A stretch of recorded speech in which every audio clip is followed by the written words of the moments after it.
dejemos ya de estar secuestrados por todas las calamidades que nos rodean, pongámonos en un lugar objetivo, pero si no nos emocionamos con lo que viene, pues qué vida tan triste podemos tener. No dejemos nada en el tintero, como te platicaba con la historia de mi papá, eh, y un día a la vez. Bienvenidos a otro episodio de Future Makers, donde hablamos de innovación, futuros y creación de una nueva y mejor realidad a través de la empatía, tecnología, innovación y diferentes procesos. Hoy tenemos a Rodolfo Ramírez, de los pioneros en innovación en Latinoamérica y en México. La palabra innovación es una palabra pues ya muy usada, Muy cansada ya también. muy cansada, muy cliché, muy compleja, pero pues tú llevas 22 años en esto y probablemente mucho de tu historia antes también traías como una beta de innovación. Uh-huh. ¿Cómo defines qué es la innovación? ¿Qué entiendes? Sí, muy importante. Tratando de hacerlo lo más sencillo posible, nosotros entendemos innovación como una idea implementada que genera valor. Y valor lo entendemos como las razones por las que te prefieren frente a la competencia. Entonces, cuando hablamos de innovación es importante que la gente entienda que es más bien un proceso donde encuentras una oportunidad, generas ideas y luego de estas ideas ves cuál es la más interesante, la pones allá afuera y capturas valor. Hasta que no se cierre ese ciclo, no puedes hablar de innovación. Porque como tú bien dices, esta palabra está en boca de las organizaciones probablemente desde hace 20 años. Y mucha gente se queda en la oportunidad o se queda en las ideas, en los post-its, ¿no? En estas dinámicas divertidas y después no pasa nada. Y creen que están haciendo innovación. Entonces, innovación no sucede hasta que no suena la caja. ¿Qué fue lo que te inspiró a hacerlo cuando no había nadie? O sea, cuando era como una categoría completamente nueva. Mm, ujú. ¿Cómo se compra? ¿Cómo se come? ¿Qué es esto?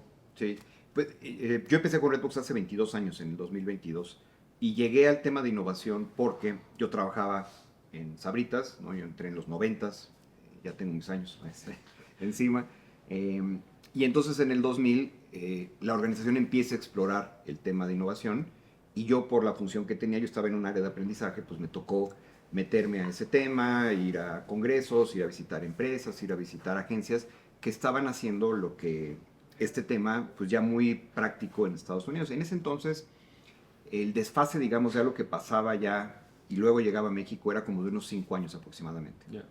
Entonces, en ese momento, pues PepsiCo se adelanta un poco a los tiempos, se mete un tema que en México todavía no era de interés, y así fue como yo lo conozco.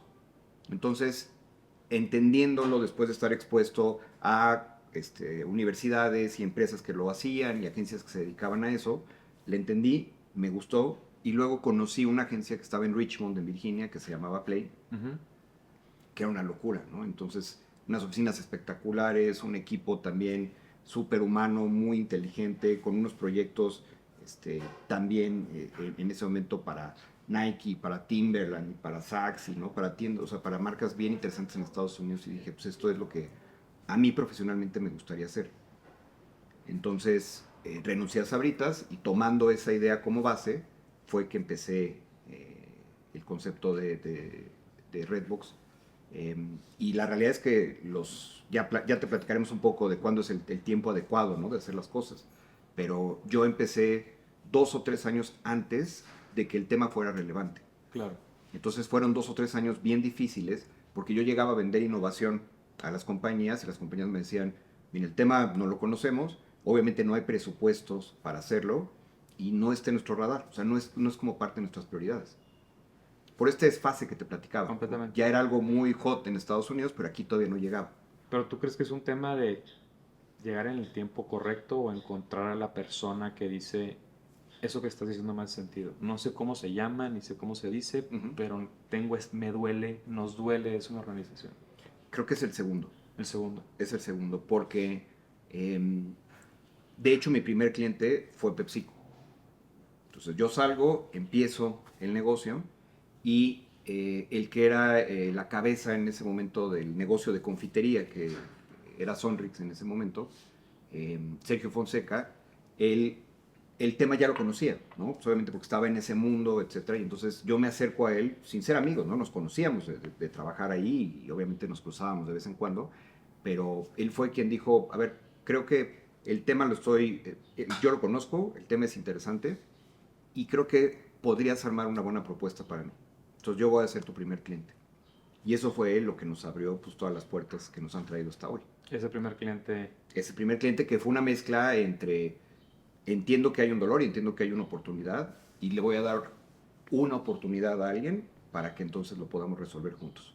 A nivel como conceptual, ¿cuáles son como los grandes pasos del proceso de innovación? O sea, ¿cómo sucede desde encontrar ideas, inspirarte? O sea, ¿cómo Claro. funciona? Son 4 momentos y Ok. creo que es una gran pregunta porque también la gente se pierde. La innovación son 20 pasos, 30 pasos.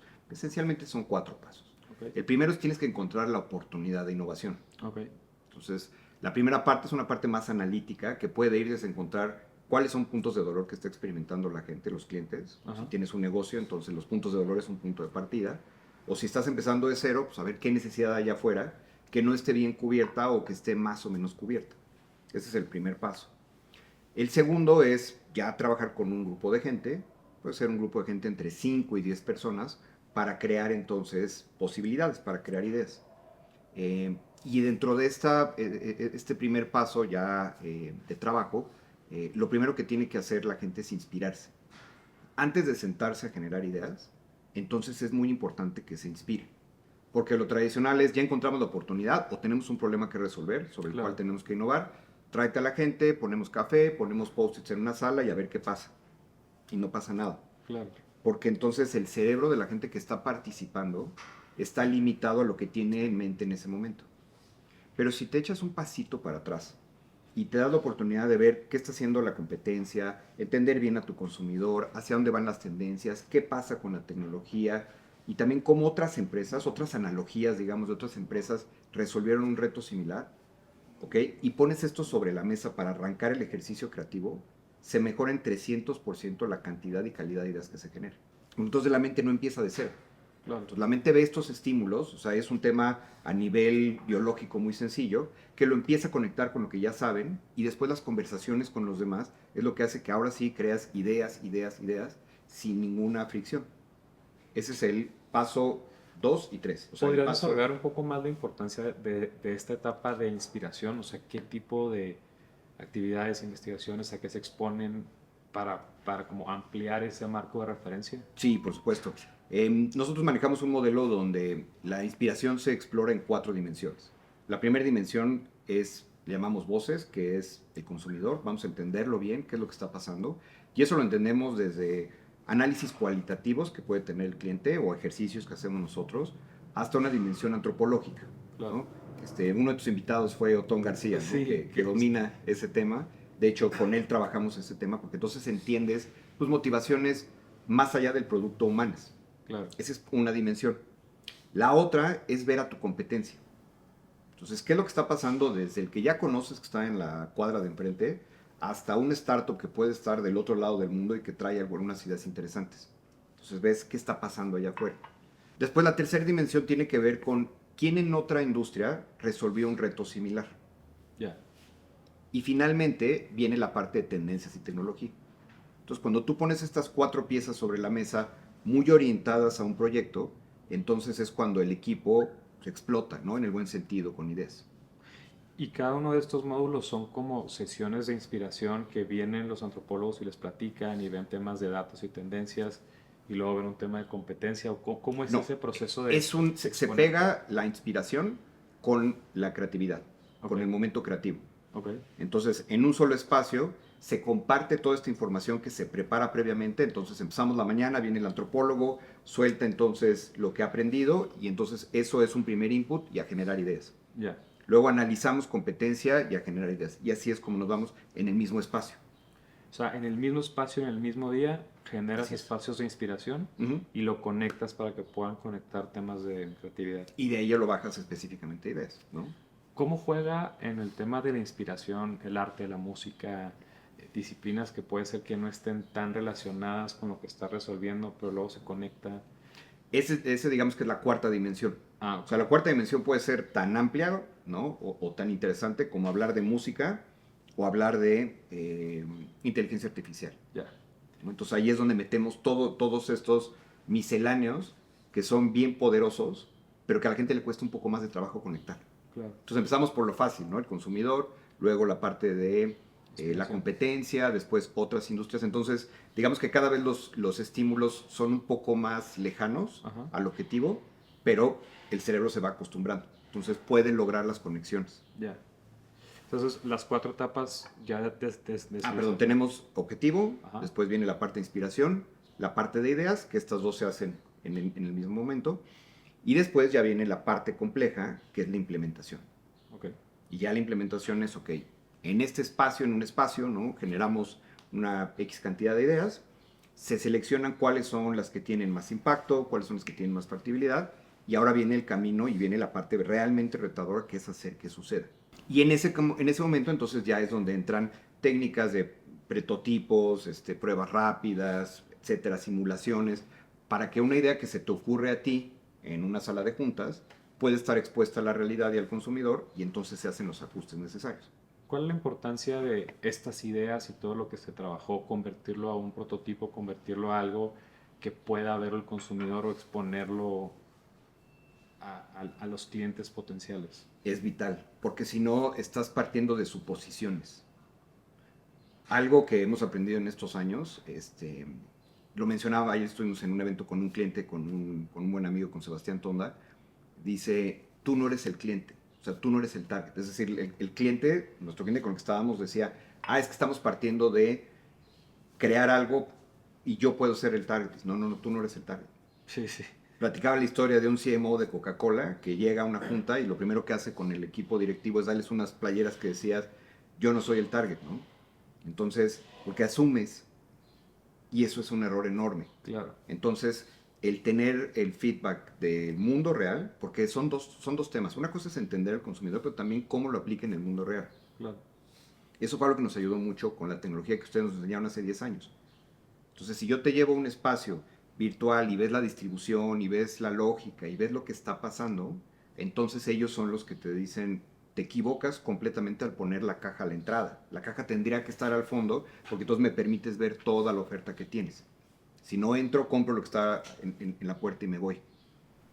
Entonces, por eso la parte de hacer estos prototipos, estas pruebas, estos experimentos, es muy importante para que algo que está en un laboratorio lo puedas llevar a la realidad y ver entonces qué necesitas modificar o de plano en muchos casos matar y te regresas en el proceso. Completamente. Y se vuelve un proceso iterativo que entonces estás probando y mejorando hasta que encuentras qué es lo que funciona. Sí, porque la vieja escuela era, se nos ocurre una idea y entonces vamos a ponerla allá afuera.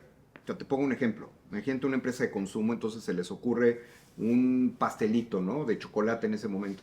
Entonces vamos a hacerla, entonces involucran investigación y desarrollo, luego vienen plantas, lo producen, lo ponen allá afuera, ya pasó un periodo probablemente de 8 meses y entonces llega al mercado y a la gente no le gusta. Claro. Entonces regresarte es carísimo. Entonces si haces simulaciones rápidas, eso es lo que te permite ir ajustando sin que gastes el dineral que implica irte directamente al mercado. Y en este mundo se habla mucho de frases, hay muchas frases, hay muchos clichés, ¿no? Justo para allá iba. Por ejemplo, el de falla rápido y a ver, que la gente no se equivoque, o sea, ese mensaje específicamente tiene que ver con que cuando tú te metes a un proceso o un esfuerzo de innovación, hay un porcentaje alto, ¿okay?, de que las ideas no funcionan. Esa es la mentalidad que se tiene que tener. Vamos a hacer esto y probablemente no funcione.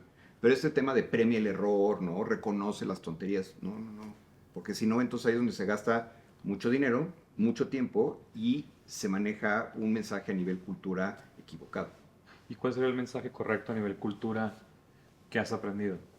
Que la innovación es indispensable en las organizaciones. Entonces, que estos esfuerzos pueden tener un alto porcentaje de que no funcionen. Y que está bien, porque no todo tiene, porque siempre en las empresas buscamos certidumbre.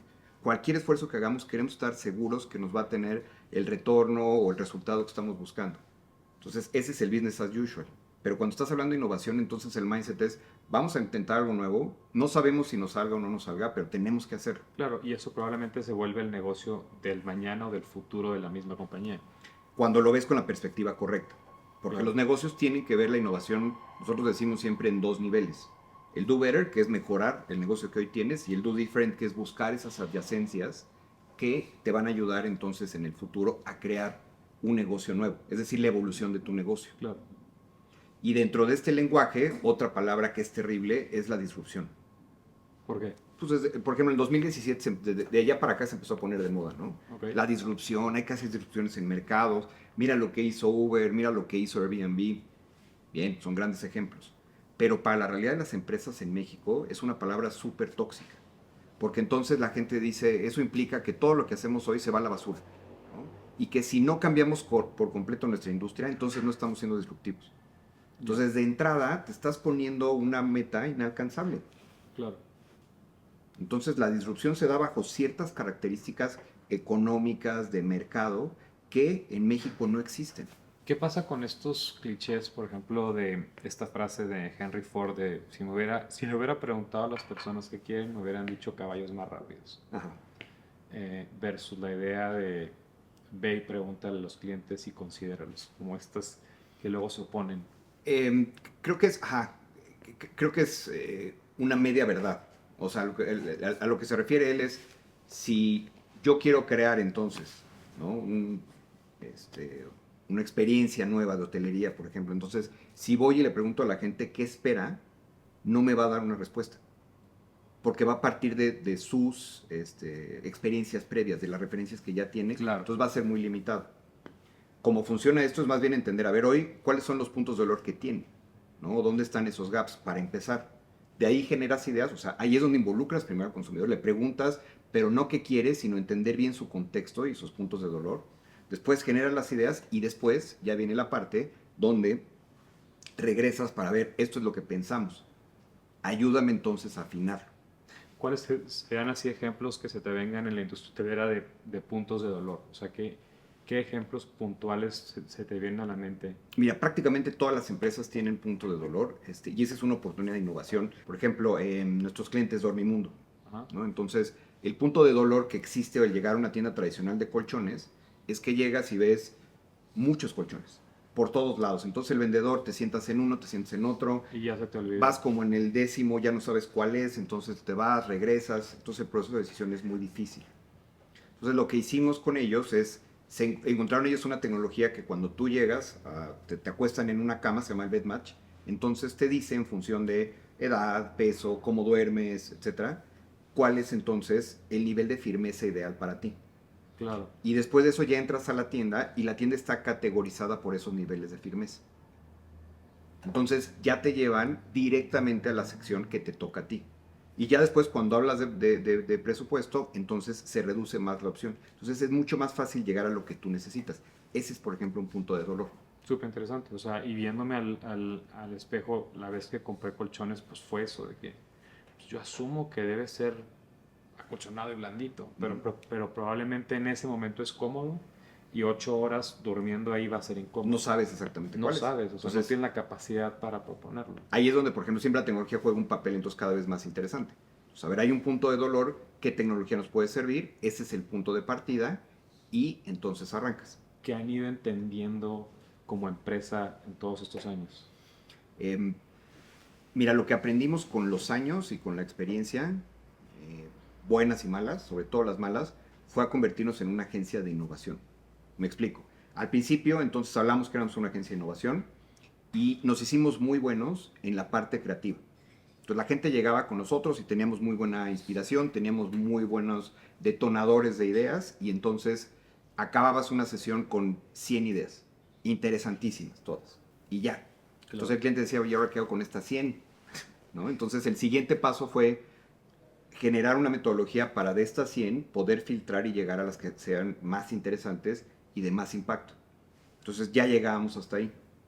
Pero luego cuando teníamos estas ideas, pues nos dábamos cuenta que las ideas no movían agujas de negocio. Entonces vimos que teníamos que hacernos buenos en un paso previo, que es en la detección de la oportunidad. Claro. Porque es como alguien que llega al doctor y le dice al doctor, oye, me siento mal. No sé exactamente qué tengo, pero me siento mal. Entonces el doctor ya te va preguntando, etcétera. Bueno, todo eso es un cuadro porque traes el hígado inflamado. Entonces te va a dar unas pastillas para el hígado. ¿Okay? Pero tienes que entender entonces que el problema está en el hígado. Entonces eso fue como la segunda evolución. O sea, la primera fue pasar de ideas a conceptos. Ajá.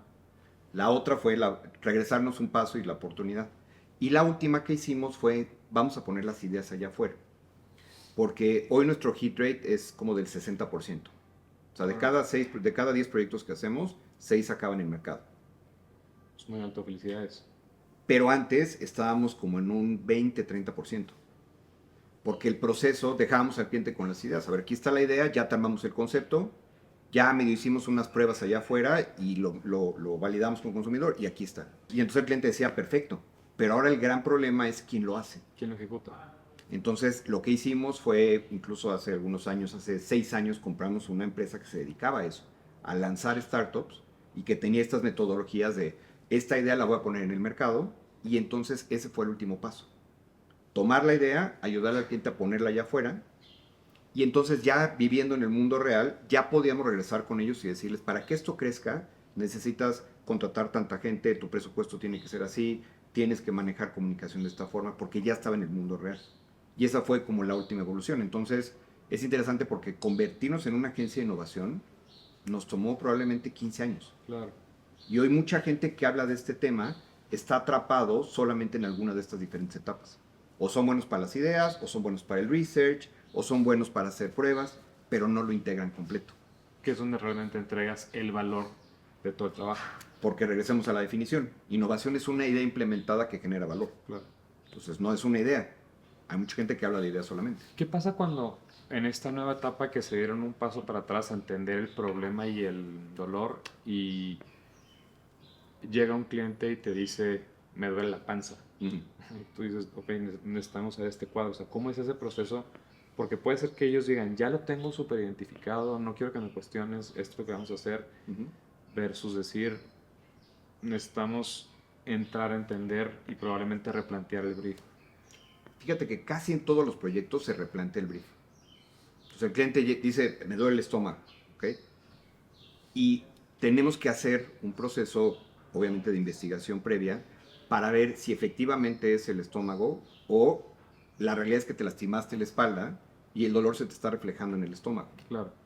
Lo que hacemos es un proceso donde hacemos un análisis básicamente de 3 dimensiones. O sea, la primera dimensión tiene que ver con la categoría. Entonces, todo el mundo en el que vive la oferta o el reto. El segundo tiene que ver con consumidor. Una vez más, ahí es donde los cualitativos, cuantitativos, antropológicos, etcétera, los utilizamos. Y la tercera tiene que ver con la estrategia del negocio. Claro. Entonces, cuando cruzamos estas 3 dimensiones, entonces es donde podemos decir si es un tema del estómago, vamos adelante, o es un tema de la espalda. Entonces, más bien vamos a tratar la espalda y vamos a ver entonces qué alternativas de tratamiento. ¿Cuánto dura este proceso de llegar y entender el mercado, clientes y estrategia? 2 semanas. Súper rápido. Sí, claro. Súper rápido. Sí, porque una vez que el cliente nos da luz verde para arrancar un proyecto, entonces esa es una etapa. Y después viene la etapa de ideas, y luego vienen las pruebas, etc. Entonces nuestro promedio de tiempo de proyectos es de 3 meses. Entonces el detectar la oportunidad, que es el punto de partida, tiene que ser muy rápido. ¿Cómo exploran la parte de la estrategia de la compañía? Nos comparten normalmente los clientes qué tienen. Yeah. Porque ningún esfuerzo de innovación hace sentido si no viene de la estrategia del negocio. Otra vez hablando de clichés, ¿no? Se puso muy de moda, pregúntale a todo mundo, ¿no? Sí. Toda la organización, haz hackatones, haz concursos de ideas. Y entonces lo que pasaba es que la gente tenía ideas que no movían agujas importantes de negocio. Entonces por eso hay una disciplina en casi todos los negocios donde hay un proceso de planeación estratégica, donde dicen la dirección va para allá, ¿ok? Ya tenemos los qués, ahora innovación es uno de los cómo. Tecnología es otro de los cómo, gente es otro de los cómo, ¿no? Entonces ahí es donde nosotros tomamos entonces eso como dirección a seguir y entonces integramos la solución. ¿Cuáles han sido los proyectos que para ti han sido los más valiosos o que dices este proyecto fue muy especial para nosotros y que hayan, los que más te han gustado a ti?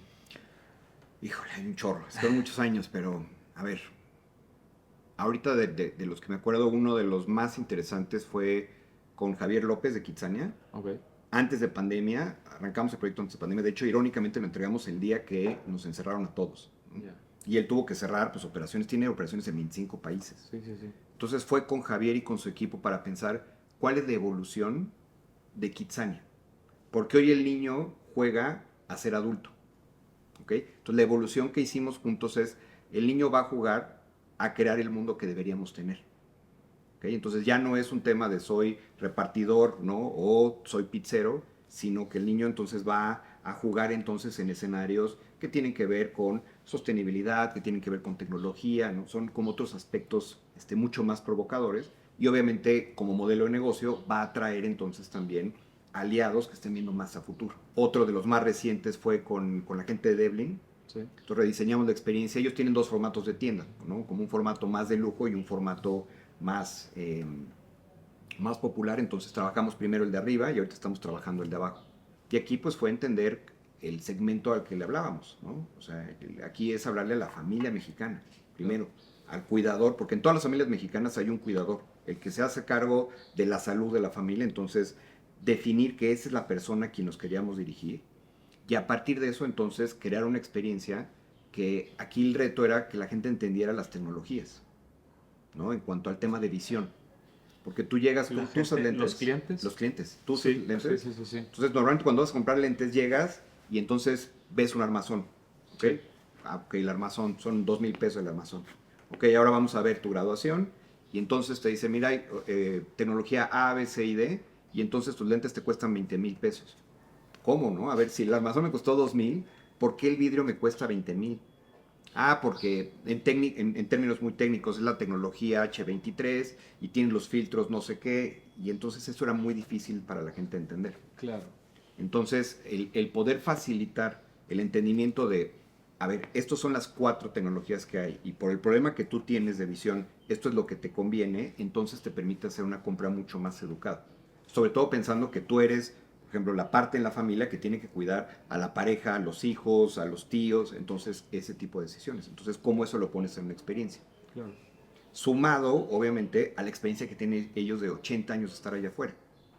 Entonces, todo lo que han aprendido en 80 años, más esto nuevo, cómo lo haces mucho más digerible para la gente. Y entonces, a partir de ahí, pues vino cómo se hacían los muebles de demostración, cómo recibías a la gente para que se sintiera más en la sala de una casa, cómo integrabas el tema incluso de audiología, de pruebas de visión, etc. ¿Cuál es la importancia de la narrativa o la transmisión de ideas en la innovación? Es vital, porque si no la gente no entiende de qué va la idea. Entonces hay que explicar muy bien de dónde vienes y qué transformación pretendes lograr con esto, Claro. hacia el mercado y hacia dentro de la organización. Entonces, si no hay una buena narrativa, ese es el factor número 1 por el cual se mueren las ideas. Vamos, desde que el dueño del proyecto se lo tiene que vender al sponsorship de la organización para temas de presupuesto e implementación. Si no sabe armar esa nueva narrativa, entonces se cae. Hay muchos procesos de comunicación eficiente, de entender el problema, definirlo, comunicarlo, que se pueda generar el prototipo. Es armar esa narrativa, pero también que la gente que es la dueña de estos procesos tenga esa convicción de sacarlo adelante. Claro. Regreso al caso de Devlin, ¿no? Nos platicaba Juan Zamora, que ahora es el director general, que él era el dueño de este proceso. Desarrollamos entonces una mesa para enseñar la tecnología, etcétera. Y entonces ellos tienen un proveedor muy grande, global, de tecnología que llega a México, una visita lo ve, le dicen, hombre, eso no va a jalar. Pero Juan estaba convencido porque tenía el sustento y la narrativa, y es un cuate que conoce muy bien su negocio, y entonces lo pone y resulta un hitazo. Entonces regresa a este proveedor y le dice, no, perdón, me equivoqué, ¿no? De hecho, paténtalo porque esto es algo que no debería tener tu competencia. Claro. Entonces es tanto la narrativa como la convicción entonces de que las cosas pueden suceder si estás convencido. ¿Puedes hablar de qué es lo que patentaron? Sí, claro, es un mueble donde presentan las tecnologías. Ok. Entonces, donde te hablan de filtros, donde te hablan de graduaciones, etc. Entonces, cuando tú entras a los nuevos Devlin, hay una parte central redonda, que es como un círculo, y enmarcando este círculo hay una mesa donde están las tecnologías. Entonces, cuando vas a escoger la parte de tus micas, ahí es donde te explican esta parte. Ya. Se vuelve bien poderoso cómo cambias incluso ahí hasta la narrativa del negocio. Y ahí es, por ejemplo, donde entra el factor del propósito, ¿no? Claro. Te mencionaba hace rato un amigo, Sebastián Tonda, con él estamos trabajando este tipo de proyectos donde le ayudamos a los clientes a innovar a partir de replantear su propósito. ¿Cómo funciona? Sí, normalmente las organizaciones quieren innovar a partir de producto. Regresamos al tema de los colchones. Claro. ¿Okay? Entonces, si yo lo que quiero innovar es a partir de colchones, voy a traer más y más y más y más colchones. Y voy a seguir confundiendo al cliente, aunque tengan los colchones que tienen una tecnología espectacular. Pero entonces si replanteas cuál es el propósito de la organización, o sea, ¿para qué haces las cosas? Entonces se abren muchas canchas. Entonces, ¿para qué estoy haciendo esto? Para que la gente tenga el mejor descanso posible, para que viva vidas más plenas. El sueño, se ha encontrado en los últimos años, es uno de los factores de salud más importantes. Más importante. O sea, tienes alimentación, tienes descanso, ejercicio, etcétera. Entonces, cuando replanteas el propósito, dices, soy una compañía entonces que le ayuda a la gente a tener, o sea, su mejor vida posible al estar despiertos, entonces se abren tus posibilidades de negocio. Y así pasa en cualquier negocio, ¿no? Cuando vas más allá del producto. Claro. Y la única forma de descubrir cómo ir más allá del producto es planteando un propósito provocador. ¿Han trabajado en temas de entretenimiento, de cine? Sí, Cinépolis es uno de nuestros principales clientes. Con ellos hemos trabajado prácticamente 20 años. Creo que hemos hecho más de 100 proyectos. Ok.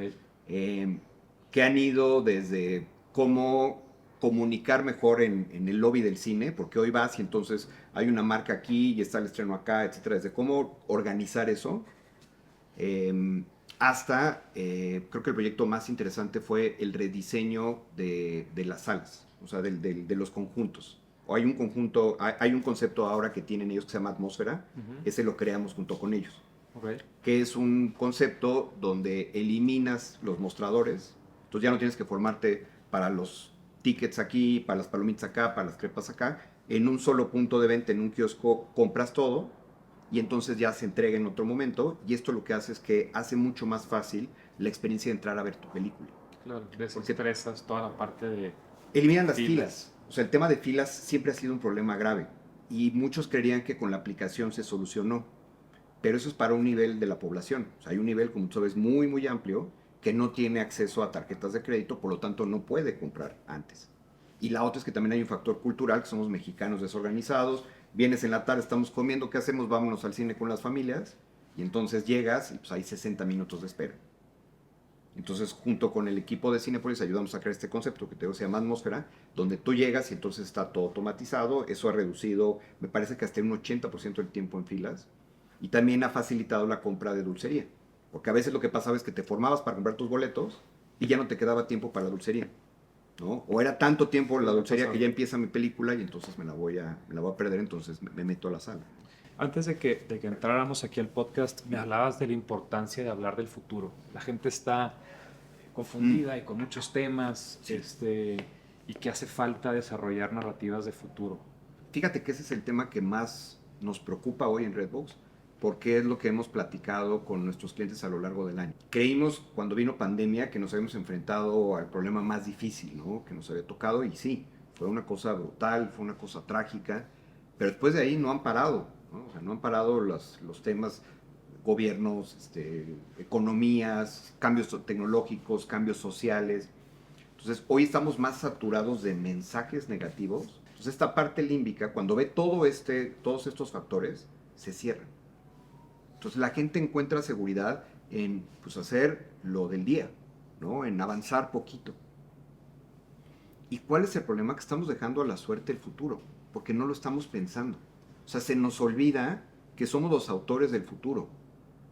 La gente malinterpreta muchas veces que el futuro está dependiendo de las decisiones de un político, ¿no? O de una coyuntura económica que tiene que ver con la suma de actividades de muchos países.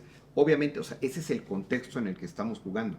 Claro. Pero las acciones dependen de nosotros y se nos olvidan. A manera de historia, de anécdota, hablando del tema de futuro, en el 2010, o sea, hace 14, casi 15 años, nos sorprendió mucho lo que sucedía con nuestros clientes porque tuvimos más de 20 proyectos donde el objetivo era imaginarte cómo iba a ser el 2020. O sea, había una emoción en ese momento por el 2020 enorme. Entonces muchas compañías se sentaron con nosotros a pensar cómo va a ser el 2020, o sea, qué tengo que hacer del 2010 al 2020 para llegar ahí. En esta época, nadie se sienta a pensar cómo va a estar en 2035. O sea, no hay emoción por el futuro. Primero porque dicen, no, a ver, está lejísimo, ya solamente hay que pensar en 2 o 3 años, ¿no? Y no, o sea, hay que pensar sí a largo plazo, hay que hacer compromisos de largo plazo, y eso es lo que nos va a permitir decir, si estoy en una situación que no me gusta hoy, ¿cómo la cambio? ¿Cómo creo ese futuro? Porque yo puedo ser autor de ese futuro. Y sí, el contexto me va a retar y me va a cambiar y me va a dar muchas patadas en las espinillas, etcétera, pero si no me pongo a pensar yo qué va a pasar, alguien más va a hacer que pase por mí y no me va a gustar. Entonces es bien importante que volvemos a pensar en el futuro, en emocionarnos en que podemos hacer algo diferente. Sí, esta idea de que la mejor manera de predecir el futuro es construyéndolo. Exactamente. Y pueden cambiar muchas cosas, pero si tienes por lo menos un plan A, un plan B y un plan C, se te pueden caer el A y el C, pero el B lo puedes hacer. ¿Cómo propondrías cambiar ese mindset para plantear ideas de futuro, narrativas de futuro, visualizaciones de futuro? Sí, yo creo que es una gran pregunta. Yo creo que es multidimensional. Creo que una parte importante es mostrarles lo positivo que el futuro puede tener. Esa es una parte, y eso ayuda a tranquilizar este diálogo. Sí, hasta sentir la piel chinita, o sea, te emociona. Sí, a ver, la tecnología no es el enemigo, la tecnología nos puede llevar allá. Ver indicadores duros, o sea, el tema, por ejemplo, hablemos de un indicador muy importante, mortalidad infantil. O sea, cómo el tema de tecnología, de salud, de educación, o sea, ha hecho que baje brutalmente en los últimos 30, 40 años, ¿no? O sea, en el span de una generación, entonces todo eso ha cambiado. Temas de salud, o sea, para que tengan como un contexto que va más allá del ruido diario. Entonces, mira, el mundo en términos generales está mejor que como estuvo antes.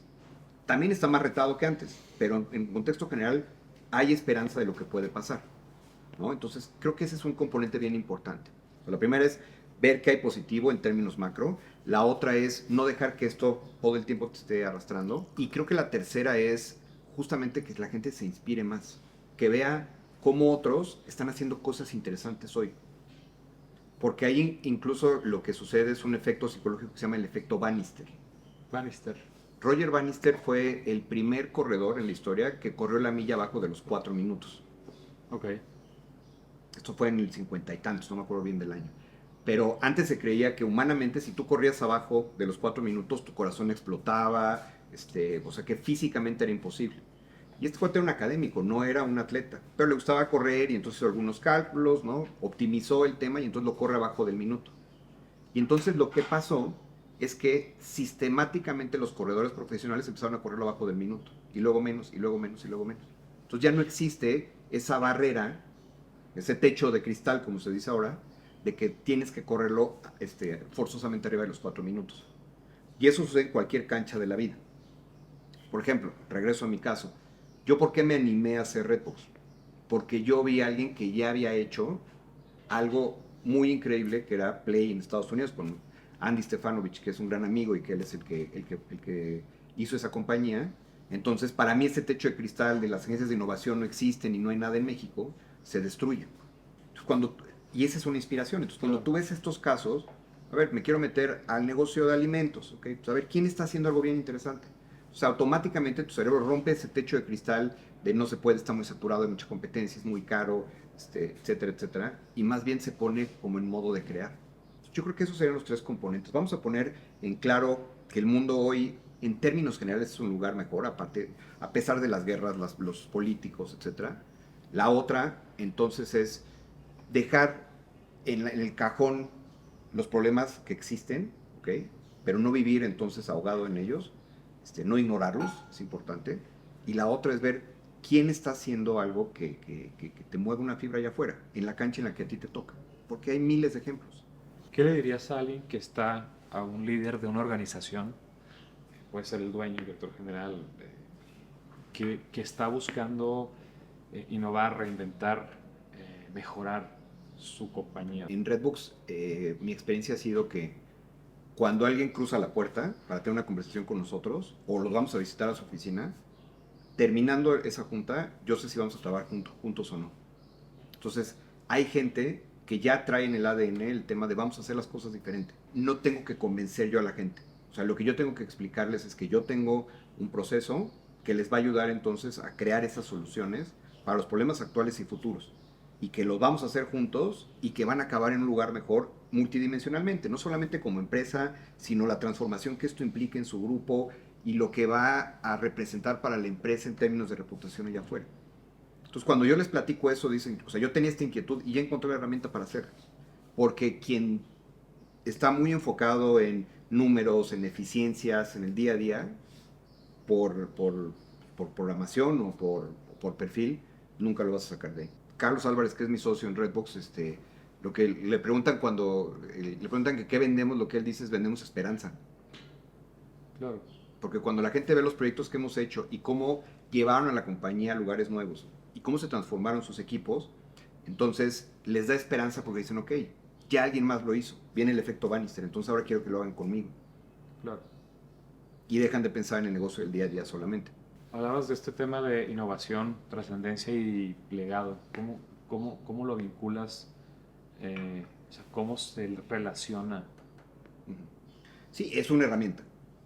Si yo estoy en una organización y quiero dejar un legado y quiero trascender porque el día de mañana no voy a estar porque me quiero mover a otra cosa, por la razón que sea, tienes que dejar algo que impacte. Entonces, justamente ese legado, eso que va a influir en la organización para que crezca, en la forma en la que piensa la gente. Entonces, ¿cómo lo hago? Hay multitud de herramientas, pero una muy práctica es la innovación. Porque entonces vas a descubrir en dónde está la oportunidad para que tú crees ese legado y después lo haces realidad. Yéndonos a un tema ya un poco más personal, ¿tienes como un propósito definido? Mi propósito personal es ayudar a la gente a que se emocione otra vez por el futuro. Eso es lo que yo quiero que pase con mis empleados, eso es lo que yo quiero que pase con mis clientes, que el día a día que yo hago les ayude entonces a salir del caos y de la complejidad del hoy y entonces que sepan que pueden estar en un mejor lugar el día de mañana. ¿Qué significa para ti futuro? Futuro es, no tiene tanto que ver con tiempo, sino tiene que ver con situación. Ya. Entonces hoy puedo estar en un tema de mi negocio o en un tema personal, en una cierta situación. En el tiempo quiero estar en una situación diferente y ese tiempo puede ser 6 meses, un año, 2 años, algo razonable, ¿no? Porque Claro. también viviendo en la era de la inmediatez, no es como que mañana va a cambiar, ¿no? Claro. Pero entonces quiero estar en un lugar diferente y entonces es imaginarme qué está pasando en ese momento. O sea, qué hice, cómo llegué ahí, etcétera. Entonces, eso te cambia por completo la vida, ¿no? Porque entonces abres el ojo y dices, "Puta, tengo el día lleno de problemas y, bueno, pero entonces voy a trabajar un rato en esto, que es lo que viene, ¿no? O le voy a dedicar un tiempo a esto que viene. Entonces tu energía cambia por completo. Y además de Redbox, ¿qué más estás haciendo para poner ese propósito en práctica y... Varias cosas. Uno es, doy conferencias justamente hablando de Redbox, de innovación, de futuro. Entonces, esto va desde convenciones de ventas, por ejemplo, donde hay 500 personas, hasta con ONGs, Ok. que entonces es para sus voluntarios, etcétera. Esa es otra parte. La otra, doy clase y también ahí trato de meter esos mensajes. Doy clase aquí en el IPADE en México y en San Telmo, que es como el IPADE, pero en Sevilla. Ok. Y yo creo que la que más me emociona es que soy parte de Make a Wish.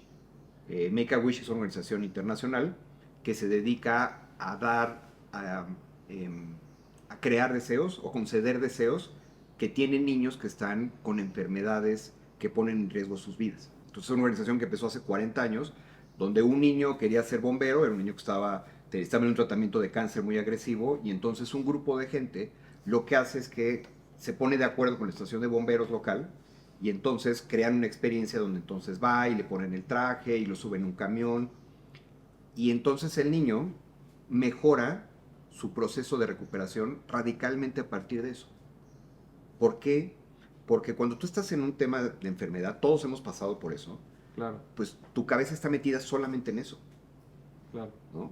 Entonces imagínate cuando es una enfermedad grave que pone en riesgo su vida y que implica un tratamiento médico muy largo y muy complejo, pues el niño y su familia solamente viven metidos en ese problema.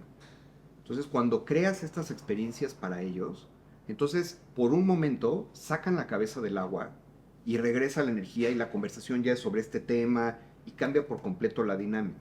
Entonces así fue como empezó.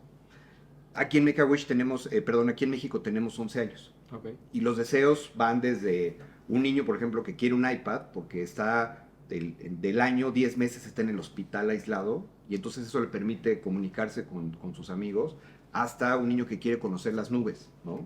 Que perdió a su papá y entonces le dijeron que papá está en las nubes, entonces quiere conocer las nubes. Y entonces con Aeroméxico les conseguimos un vuelo y entonces va y el capitán le enseña todo el avión y entonces ve las nubes y le explican cómo es todo el rollo. Y la transformación que ves es súper positiva justamente por esto. Entonces se convierte en un factor clínico. Entonces Claro. el niño está siendo tratado por un médico, con un procedimiento clínico, y esta parte emocional hace una diferencia bien grande en su proceso. ¿Cuáles son los sueños más especiales que has cumplido con Make-A-Wish y con toda la organización? Sí, los que más te marcaron y... Este que te platico se llama Juanito el Niño, el que quería conocer las nubes, entonces fue muy, muy especial, porque además el proceso que tiene Make-A-Wish es un proceso, no es nada más, ok, entonces nos vemos el viernes en el aeropuerto y volamos, ¿no? Hay todo un proceso de planeación para que la familia se vaya emocionando y entonces ya va a llegar el día, ya va a llegar el día, pasa el día y después se le va dando seguimiento para que no sea solamente un momento, sino que sea un ciclo más ampliado. Tienes una curva. Ese fue uno muy interesante. Hubo otro, teníamos un niño que quería un Lego de Harry Potter porque estaba en el hospital y entonces el niño sufría convulsiones. Y entonces las convulsiones lo que hacía es que llegaba a tener desajustes fuertes a nivel cognitivo. Entonces la forma en la que los doctores evaluaban después de los ataques cómo estaba el niño después del ataque era si podía armar el Lego o no. En lugar de meterse otra vez a hacerle análisis y MRIs y todo ese rollo que es carísimo y tomaba mucho tiempo, después del ataque entonces el niño armaba su Lego y si lo podía armar bajo cierto tiempo y quedaba así, era ok, no se preocupen los papás, no pasó nada, ¿no? O si pasó esto, entonces vamos a corregirlo. Muy bonito, la semana pasada, por ejemplo, hay una niña que quiere ser doctora, entonces la llevaron a la facultad de medicina de la UNAM, entonces tomó clase un día, hizo ronda para visitar pacientes, una niña que se llama Ivette hizo un viaje que su familia le llama el viaje milagro, porque fueron a la playa, ella quería conocer la playa y pues su familia no tenía los medios para hacerlo. Entonces ella ya estaba desahuciada en el hospital. Y dicen, pues bueno, a ver, lo último que vamos a hacer entonces es que tome su viaje. Y entonces en el viaje pues, empezó a comer. Tenía 8 meses que no podía comer este alimento sólido. Entonces empezó a comer, cambia la dinámica con la familia y afortunadamente se recupera. Porque aquí lo que nosotros tratamos son niños que están con enfermedades graves pero con posibilidades de recuperarse. Ah, claro. O sea, entonces... No Esto fue una solamente excepción, el caso de esta niña fue una excepción. Claro. O sea, es una terapia que ayuda a agilizar que se recuperen. O sea, no es como un último gran sueño, sino No, esto va a ser parte de tu proceso de sanación. exactamente. Son niños que están en procesos sí delicados y procesos largos, pero que tienen posibilidad de recuperarse. Se me pusieron los ojos llorosos, o sea, de pensar en estas historias y o sea, esta niña, el niño que subió a las nubes a buscar a su papá, o la niña que fue al mar, a ver la inmensidad del mar. Sí. ¿Cómo llegan estos niños con ustedes? Hay un proceso súper profesional, hay alianzas con diferentes hospitales, donde nuestros voluntarios van y buscan entonces candidatos. Entonces, hay un comité médico que entonces evalúa los casos y dicen, ok, entonces vamos a apoyar a este niño. Y después viene un proceso donde se entiende cuál es el deseo del niño. Porque a veces cuando está el niño y el papá, entonces dicen, pues el niño lo que quiere es conocer a un portero, ¿no? Claro. Y el que quiere conocer al portero es el papá.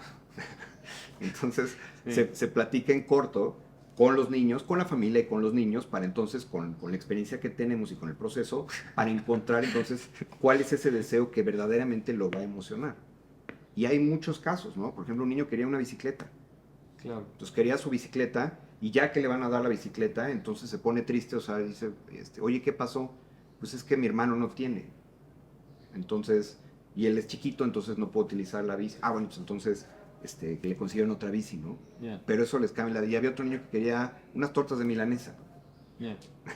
¿no? Sí. O sea, ese es el tipo de... No siempre son grandes viajes, no siempre son grandes cosas, sino a veces son esos detalles y la forma en la que se les entrega que les hace una diferencia en ese proceso tan duro que están pasando ellos y sus papás. ¿Cuántos sueños cumplen al año? Este año el objetivo son 120. Esto que te comparto, me gustaría que la gente lo reflexionara y viera también una forma de emocionarse en el futuro, también es ayudar a otros.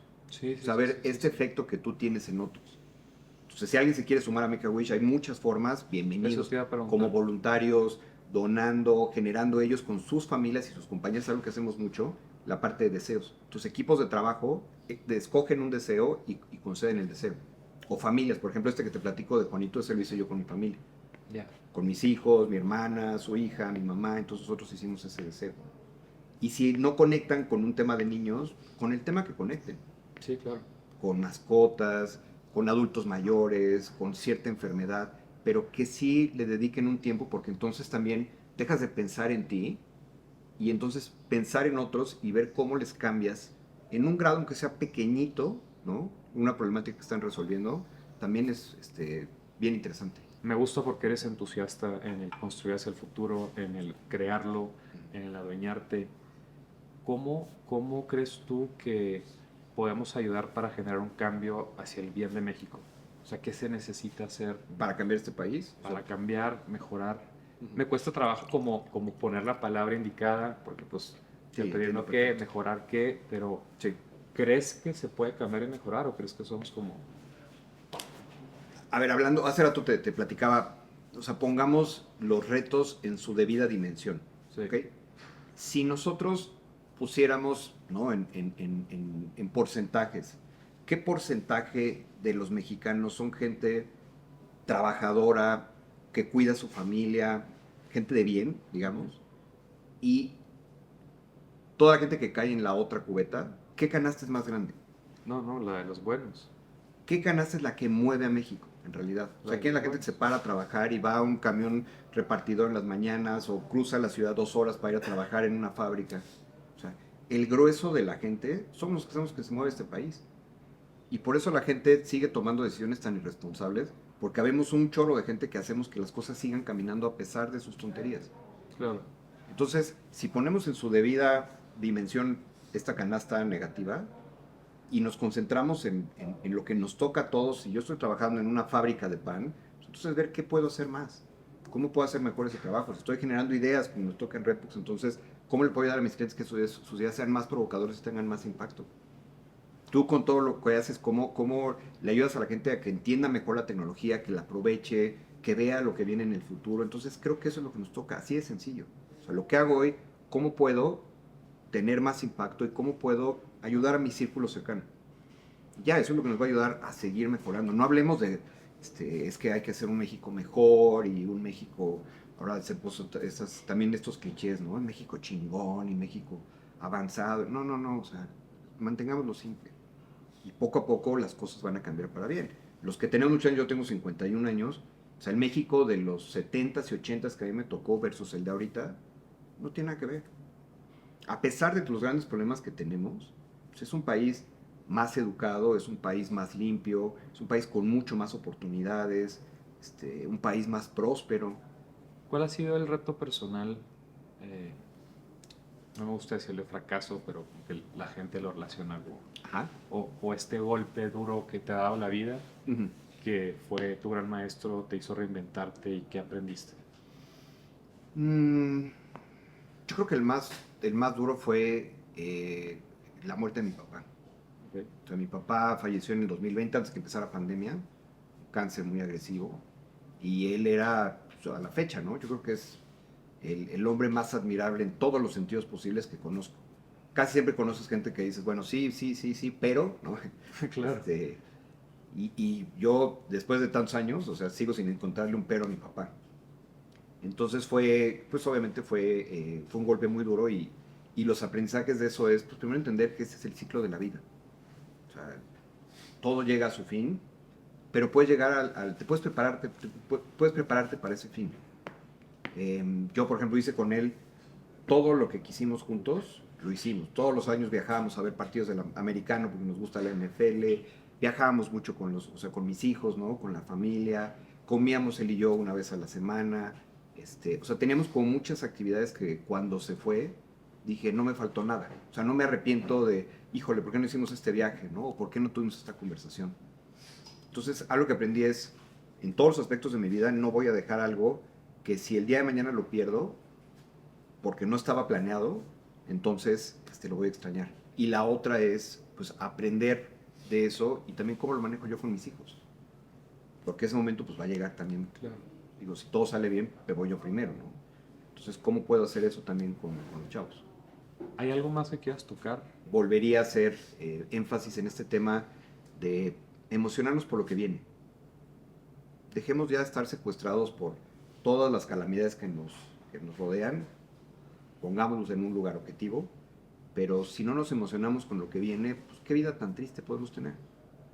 siendo solamente víctimas de las consecuencias de las decisiones de otros. Entonces, empujemos más nuestras decisiones, no dejemos nada en el tintero, como te platicaba con la historia de mi papá, y un día a la vez. Gracias. No, gracias a ti, por todo y por la historia también. No, sí, sí, sí, sí, sí. Muy bien.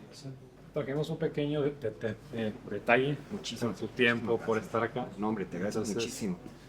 ¡Wow! ¡Qué barbaridad! ¡Qué padre está! Big Leagues, ¿eh? ¡Qué padre está! Muchísimas gracias. Y aquí que tenemos, justo para ahorita empezar 2025. Justo. Trae la frase ahí del Write the Future. Write the future. Taza buenísima.